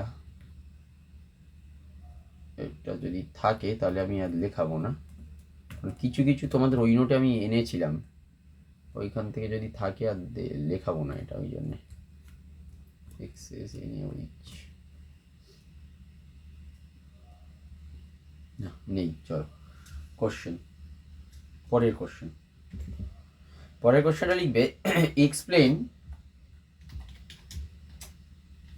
Arsenic oxide As2O3। দাঁড়া এক মিনিট, তোমার স্ক্রিনটা আসছে তো? হ্যাঁ ঠিক আছে। Explain As2O3 is heated with concentrated NaOH। আমি ঘড়ি দেখছি না, যখন তোমাদের সময় হয়ে যাবে তোমরা একটু বলে দিও, ঠিক আছে? বুঝতে পেরেছো? আমি ঘড়ি দেখছি না, যখন তোমাদের সময় হয়ে যাবে তখন একটু বলে দেবে। আর এখন কি হচ্ছে আমি এটাই তো বুঝতে পারছি না, এখন কি হচ্ছে কলেজে? প্র্যাকটিক্যাল এখন শেষই করতে হয়, অনেকগুলো 4 পেপারের প্র্যাকটিক্যাল আছে অনেক। কি অবস্থা তোমাদের নিয়ে, ছেলে খেলা হচ্ছে, সত্যি আমার ভালো লাগছে না, এগুলো খুব বাজে লাগছে। কারণ একটা জিনিস তোমরা পড়ার সময় পারছো না, কি মানে সত্যি খুব বাজে, ভালো লাগছে না। সপ্তাহে 6-7 দিন কলেজে। হ্যাঁ দেখছি তো, মানে খুব বাজে অবস্থা। এটা যে পড়াশোনা করবে জানি, বুঝতে পারছি, এটা আগের সেমে এরম করলো, এখনও এরম করছে, মানে যাচ্ছে তাই একেবারে। কলেজগুলো তাই মানে জঘন্য, সত্যি কথা বলতে কোনোটাতেই পড়াশোনা হয় না, কোনোটাতেই হয় না, নাটক গোয়ানিমে করে যাবে শুধু। চলো এটা লিখে নাও, As2O3 ইজ, এগুলো একটু বুঝতে পারবে। দেখো না, এগুলো সবসময় যে আমরা একদম মুখস্থ করতে হবে সেটা না। দেখো না, As2O3 কিসে করা হয়েছে, কনসেন্ট্রেট HNO3 দেওয়া হয়েছে। এখন কনসেন্ট্রেট HNO3টা কি, এটাই তো আমাদের অক্সিডাইজিং এজেন্ট, তার মানে As2O3টা কী হবে, অক্সিডাইজড হয়ে যাবে। তাহলে As2O3 ইজ, এইগুলো হচ্ছে কনসেপচুয়াল, একটু একটু পার্ট আছে। এবার যখন অক্সিডাইজ হচ্ছে কিসে সেটা আমাদের মনে রাখতেই হবে, কিছু করার নেই। কিসে হবে, H3ASO4 আর্সেনিক অ্যাসিডে হয়ে যাবে, by addition of concentrated HNO3, by addition of concentrated HNO3, full stop দিয়ে লিখবে, to the solution when excess NaOH is added, when excess NaOH is added, মানে সেকেন্ড পার্ট যেটা বলেছে, দেখো এবারে এক্সেস NaOH অ্যাড করা হয়েছে। তাহলে এক্সেস NaOH অ্যাড করা হলে কী হবে, ওই যে মনে করো অ্যাসিডিক যে হাইড্রোজেনটা ছিল, এই যে অ্যাসিডিক হাইড্রোজেন, তাহলে কী হবে, অ্যাসিডিক হাইড্রোজেনটাকে রিপ্লেস করে দেবে এটা, তাহলে কী হবে, একটা সল্টে কনভার্ট হয়ে যাবে। তাহলে to the solution when excess NaOH is added, কী হয়ে যাবে, Na3ASO4 তৈরি হবে। যেরকম মনে করো আমাদের HCl এর জায়গায় আমরা যখন HCl এর সাথে NaOH ইউজ করি, তাহলে কী হবে, NaCl সল্ট তৈরি হচ্ছে। তাহলে এখানেও তাই হবে, Na3ASO4 ইজ অবটেন্ড। এমন কিছু, দেখো এই জিনিসটা কিন্তু শক্ত নয়, নর্মাল, কিন্তু একটুখানি একবার যদি পড়ে রাখতে পারো নিজেরাও কিন্তু বার করতে পারবে। তাহলে রিয়াকশানটা কী হবে, H3ASO4 প্লাস এখানে 3টে NaOH হবে। কেন 3টে NaOH, কারণ 3খানা আমার এখানে অ্যাসিডিক হাইড্রোজেন আছে, তৈরি হয়ে যাবে তাহলে আমাদের Na3ASO4 প্লাস হয়ে যাবে 3 মোল H2O। দেখো বুঝতে পেরেছো কিনা, এই অবধি বোঝা গেছে কিনা বলবে। লেখা হয়েছে সবার? ঠিক আছে, দাঁড়াও পরের কোশ্চেনটা দেখি তোমাদের নোটে দিয়েছি কিনা, যদি না দিই আমি লেখাবো, কারণ সব কোশ্চেন আমি দিয়ে উঠতে পারিনি। হাইড্রক্সিল অ্যামিনের কোশ্চেন দেওয়া নেই। ঠিক আছে চলো, ভালো লাগে না এইসব প্রশ্ন, সত্যি কথা বলতে না, মানে নোটে দিয়ে দিলেই যেন মনে হয় ভালো। কারণ কিছু কিছু জায়গা আছে যেগুলো সত্যি কথা বলতে কোনো সেন্স নেই, মানে এত বড় একটা সিলেবাস, কোনো মানেই নেই, অথচ কোশ্চেন ফেলে না তা নয়, এখান থেকে কোশ্চেনও ফেলে দেবে। আচ্ছা লিখবে, show that hydroxyl amine can act both as oxidizing and as well as reducing agent. Oxidizing as well as reducing agent. ঠিক আছে, এটার অ্যান্সারটা একটু হাতে লিখে, অনেকক্ষণ ধরে হাতে লেখা হয়নি, হাতে লিখতে ইচ্ছা করছে, চলো অ্যান্সারটা লিখি। আচ্ছা, অ্যান্সারটা কী হবে? অ্যান্সারটা হচ্ছে, আচ্ছা হাইড্রক্সিলামিন আমরা জানি তো, হাইড্রক্সিলামিন কি? হাইড্রক্সিলামিন হচ্ছে NH2OH। দেখবে NH2OH যখন দেখছি এখানে নাইট্রোজেনের অক্সিডেশন স্টেটটাকে বোঝার চেষ্টা করবে। নাইট্রোজেনের অক্সিডেশনটা স্টেটটা দেখবে একটা ইন্টারমিডিয়েট অক্সিডেশন স্টেটে আছে, আর ইন্টারমিডিয়েট অক্সিডেশন স্টেটে থাকার কারণেই কিন্তু পুরো জিনিসটা দেখাচ্ছে। এখানে নাইট্রোজেনের অক্সিডেশন স্টেটটা বলতে পারবে কিসে কতই আছে? নাইট্রোজেনের অক্সিডেশন স্টেটটা কত বলো দেখি,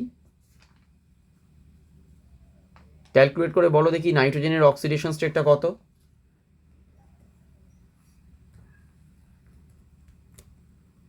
বলতে পারবে?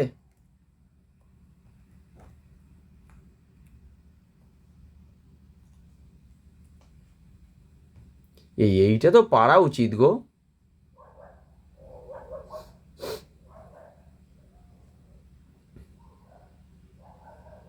কি গো, এত বাজে অবস্থা কেন? ইস, নাইট্রোজেনটাকে যদি আমরা এক্স ধরে নিই, এক্স যদি এটা ধরে নিই, তাহলে প্লাস 3টে হাইড্রোজেন 3 -2 ইকুয়াল টু আসছে 0, তাহলে এক্সটা কত আসবে? -1 আসবে। তাহলে নাইট্রোজেনের অক্সিডেশন স্টেট এখন -1, তাহলে -1 যদি হয়, দেখো এটা একটা ইন্টারমিডিয়েট অক্সিডেশন স্টেটে আছে, এটা এরমভাবেই লিখে রাখো, অসুবিধা নেই। ওখানে যেখানে হাইড্রক্সিলামিন আছে সেটা NH2H, তার অক্সিডেশন স্টেটে দেখো এক্সটা হচ্ছে -1, তাহলে -1 মানে কি? একটা ইন্টারমিডিয়েট অক্সিডেশন স্টেট। তাহলে এই -1 থেকে এটা কোথায় যেতে পারে? -3তে যেতে পারে। আবার এই -1 থেকে কোথায় যেতে পারে? 0 যেতে পারে। দেখো মানে এখানে কি হচ্ছে? এটা রিডাকশান হচ্ছে, এখানে হচ্ছে এটা অক্সিডেশন। তাহলে ও অক্সিডাইজিং এজেন্ট হিসেবেও কাজ করতে পারবে, ও রিডিউসিং এজেন্ট হিসেবেও কাজ করতে পারবে, এটাই আমরা বোঝানোর চেষ্টা করছি। তাহলে the oxidation state of nitrogen in NH2OH, এটা কিন্তু আমরা যেরকমভাবে দেখাচ্ছি এরকমভাবেই অ্যান্সার লিখতে হবে। আর ইন্টারমিডিয়েট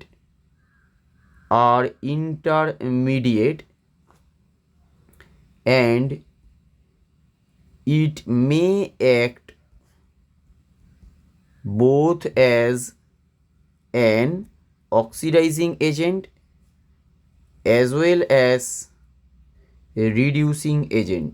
ঠিক আছে, এটা কিন্তু আমি শর্ট ফর্মে লেখালাম, oxidising agent as well as reducing agent. তাহলে প্রথম যেটা দেখাবো আমরা সেটা হচ্ছে রিডিউসিং প্রপার্টি। আচ্ছা, এবার রিডিউসিং প্রপার্টি যখন বলছি, এই প্রপার্টিতে তো অনেকগুলো প্রপার্টি আমরা দেখিয়ে দিচ্ছি। এবারে ডিপেন্ড করছে হচ্ছে তোমার কাছে কী ধরনের প্রশ্ন এসছে এবং কত মার্কসের প্রশ্ন এসছে। যদি মনে করো আমার 2 মার্কসের প্রশ্ন আসে, আমি 2টো করে প্রপার্টি দেখাবো, ছেড়ে দেবো। যদি 3 নম্বরের প্রশ্ন আসে, তাহলে কমপ্লিট আমি যেটা দেখাচ্ছি সেটা পুরোটাই লিখতে হবে 3 নম্বরের প্রশ্নের জন্যে। তাহলে ফার্স্ট হচ্ছে রিডিউসিং প্রপার্টি, যেটা আমি লিখব, প্রথম পয়েন্ট লিখছি যে in acid solution, comma, hydroxyl amine reduces ferric salts to ferrous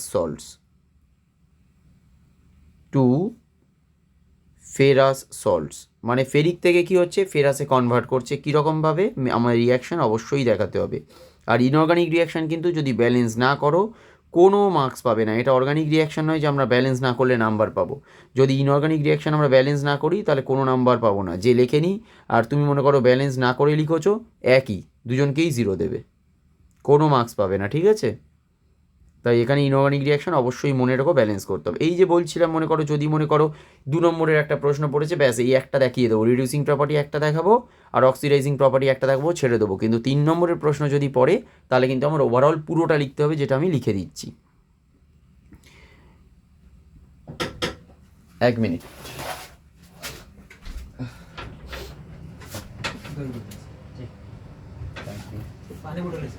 पानी बोतल नहीं है, मैं बाद में ले लूँगा, प्रॉब्लम नहीं है।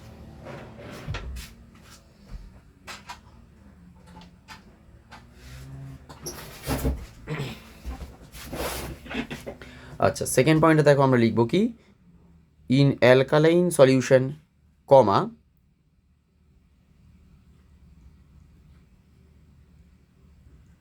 Hydroxyl amine precipitates, hydroxyl amine precipitates, ঠিক আছে। আচ্ছা, কী রকম প্রেসিপিটেট দিয়েছে বলছে,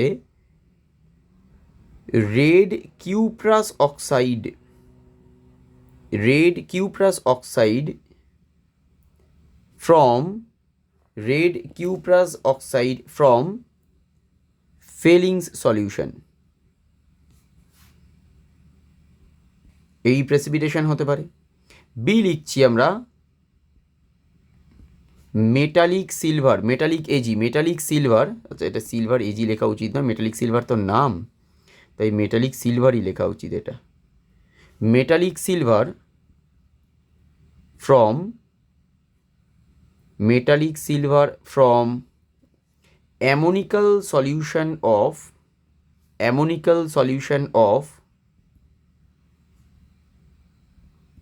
silver salts, and last one that is purple metallic gold,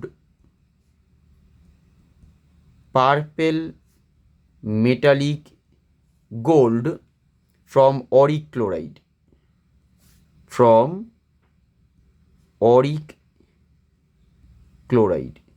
আচ্ছা, এটা রিয়াকশানটা কী হবে, রিয়াকশান হচ্ছে 2NH2OH প্লাস 4CuO, যেটা একদম প্রথমটা রিয়াকশান বলেছিলাম, ঠিক আছে, প্রথম যে রিয়াকশানটা এইটা 4CuO, সেখান থেকে এটা চলে আসবে 2Cu2O plus N2O plus 3H2O হয়ে গেল।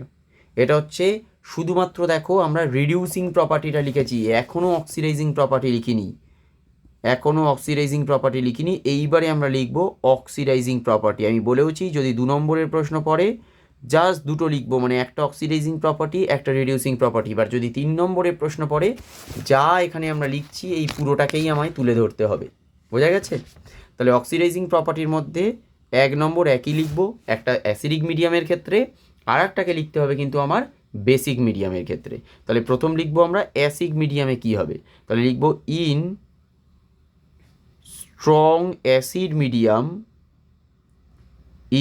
strong acid medium, comma, it oxidizes stannous chloride,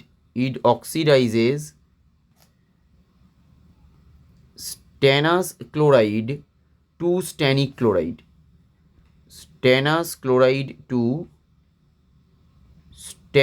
chloride, full stop বলে তার রিয়াকশানটা দেবে, সেটা হচ্ছে hydroxyl amine plus stannous chloride মানে কি হবে SnCl2, আর স্ট্যানিক ক্লোরাইড মানে কি এসএনটা হচ্ছে +4 অক্সিডেশন স্টেটে আছে, স্ট্যানাস মানে হচ্ছে লোয়ার অক্সিডেশন স্টেট মানে হচ্ছে +2, স্ট্যানিক মানে কি হবে সেটা, 1 মিনিট হোল্ড করো। হ্যালো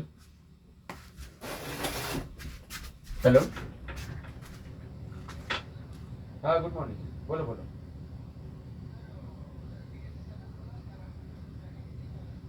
हाँ ठीक है जाओ, रंजीत से बात कर लो ना एक बार।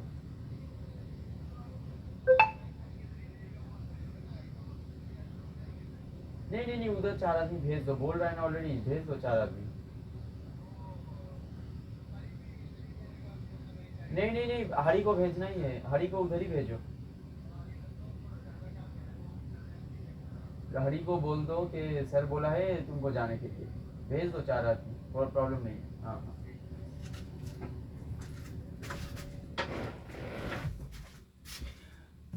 আচ্ছা, এখান থেকে NH2 plus SnCl2 plus 2HCl, এখান থেকে তাহলে কী হবে স্ট্যানাস, দেখো এখানে আমরা যেটা করেছি স্ট্যানাস ক্লোরাইড আছে, তাহলে প্রোডাক্ট সাইডে আমরা কী করব স্ট্যানিক ক্লোরাইড করব, তাহলে হয়ে যাবে কি SnCl4 হবে প্লাস NH3 প্লাস হচ্ছে আমাদের H2O, কমপ্লিট। আচ্ছা, সেকেন্ড পয়েন্ট, তোমাদের মনে হয় টাইম হয়ে এসছে ওই জন্য বেরিয়ে গেছে সুদীপা। আচ্ছা, সেকেন্ড পয়েন্ট হচ্ছে অ্যালকালাইন মিডিয়াম, লাস্ট এটা ইন অ্যালকালাইন মিডিয়াম, তাহলে অ্যালকালাইন মিডিয়ামে কী হবে দেখো, ইন অ্যালকালাইন মিডিয়ামে কী হচ্ছে যে NH2OH আছে, NH2OH কী করবে অক্সিডাইজ করবে, অ্যালকালাইন মিডিয়ামে এটা হয়েছে অক্সিডাইজেস ফেরাস হাইড্রক্সাইড মানে FeOH হোল 2 ফেরিক হাইড্রক্সাইড মানে FeOH হোল 3। কীভাবে করছে প্রথমে আমরা লিখছি তাহলে FeOH হোল 2 2 মোল লাগবে NH2OH প্লাস H2O, এখান থেকে তৈরি হবে কি 2 FeOH হোল 3 প্লাস হচ্ছে NH3। ঠিক আছে, দেখো এখানে অক্সিডেশন হয়েছে। তাহলে অ্যালকাইল মিডিয়ামে অক্সিডেশন হচ্ছে ফেরাস হাইড্রক্সাইড টু ফেরিক, আর অ্যাসিডিক মিডিয়ামে অক্সিডেশনটা কি হচ্ছে স্টেনাস ক্লোরাইড টু স্ট্যানিক ক্লোরাইড। দেখো বোঝা গেছে এই অবধি?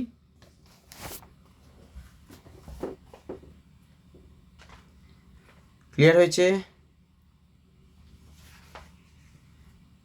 আচ্ছা ঠিক আছে, আজকে যদি থাক তাহলে তোমায় তো 8:30 বেজে গেছে, তোমরা তো আর পারবে করতে? আবার সুদীপা জয়েন করেছে, আর কি পারবে করতে দেখো হ্যাঁ বলো। না স্যার থাক স্যার। আচ্ছা ঠিক আছে, যদি পারো তাহলে আমি করিয়ে দেবো, বাট তোমার যেহেতু কলেজ আছে সেই জন্য এগোচ্ছি। সুদীপা তোমার হয়তো একটু লেখা হয়নি, একটুখানি লিখে নিও, তাহলে আমি এই নোটটাও দিয়ে দিচ্ছি, অসুবিধা নেই। বাট আবারও বলছি রবিবারের এক্সামটা কিন্তু ভালো করে পড়ে দিও, কারণ আমি একবার যেহেতু এইরকম রেজাল্ট হয়েছে, এরপরে যদি হয় আমি বকাবকি করব, কারণ আমি এইটুকু বুঝতে পারি তোমরা যদি পড়ো মানে ভালোভাবে পাস করবে এবং ভালো নাম্বারই পাবে। হ্যাঁ, যেখানে ইউনিভার্সিটিতে ওই রকম খাতা দেখেছে সেটাই হয়তো নাম্বারটা কমে যাবে, সেটা আলাদা ব্যাপার, বাট পাস করবে না এটা অসম্ভব। এটা মানে আমার কাছে মানে আমি কল্পনাই করতে পারি না যে পাস করবে না তোমরা, কারণ আমিও যখন পরীক্ষা দিয়েছি একই জিনিস ঘটতো, প্রচুর ছেলে এরকম ফেল করতো, বাট আমাদের মানে আমি যখন পরীক্ষা দিয়েছি আমার কখনো মনেই হয়নি যে ফেল করতে পারে, কারণ আমিও তো একই কোশ্চেনে পরীক্ষা দিয়েছি, আমরাও পাস করেছি, যথেষ্ট ভালো নাম্বার পেয়েছি, দেখছি হুবহু প্রচুর ছেলে ফেল। তাই লিখলে যে পাস করবে এইটুকু শিওর থাকো, এবং লেখাটা কনসেপচুয়ালি লিখতে হয়। এরকম হিজি বিজি সেই এইচএসের মতো লিখে দিলে আমার হাফ মার্কস আমায় দিয়ে দেবে, 2 পাতা ভরিয়ে দেবো, ওসব বাবা এখানে হবে না। তুমি 3 পাতা লেখো আর 5 পাতা লেখো, কনসেপ্ট যদি না থাকে তাহলে কোনো নাম্বারই তুমি পাবে না। তাই এখানে তুমি ভালো করে পড়ো, নাম্বার শিওর পাবে, 100% শিওর বলছি, যা আমি পড়িয়ে দিচ্ছি এর বাইরে প্রশ্ন তো কিছুই আসবে না, নাম্বারও পাবে, বাট লেখাটা লেখার মতো হওয়া উচিত। ওই একটু পড়লাম আর যা হোক করে একটুখানি জাস্ট মোটামুটি লিখে দিলাম, ওইভাবে হবে না। দরকারে 50-এ 30 অ্যান্সার করো, 30 কিন্তু টু দ্য পয়েন্ট অ্যান্সার থাকতে হবে। তুমি 30-এ 25ও পেয়ে যাবে, অসুবিধা নেই, কিন্তু টু দ্য পয়েন্ট অ্যান্সার রাখতে হবে। ঠিক আছে, আমি রবিবার তো এক্সাম নেবো, সিলেবাসটা আমি আরও একবার বলে দিচ্ছি। Group 13, 14 S block, D block and F block, শুধুমাত্র গ্রুপ 15, 16 অ্যান্ড রেডিও অ্যাক্টিভিটির একটা একদম ছোট্ট পার্ট আছে যেটা আমরা একদম লাস্টে পড়ে নেবো, ওটা অসুবিধা নেই। বাট এই যে কটা পার্ট পরীক্ষা আছে এটা কিন্তু ভালো করে পড়ে পরীক্ষা দেবে, মনে থাকবে তো? হ্যাঁ স্যার। ঠিক আছে, আর আমি এটা পাঠিয়ে দিচ্ছি, ওই সেপারেশন অফ ল্যান্থারাইডস ওটা পাঠিয়ে দিচ্ছি। ঠিক আছে, চলো, গুড বাই।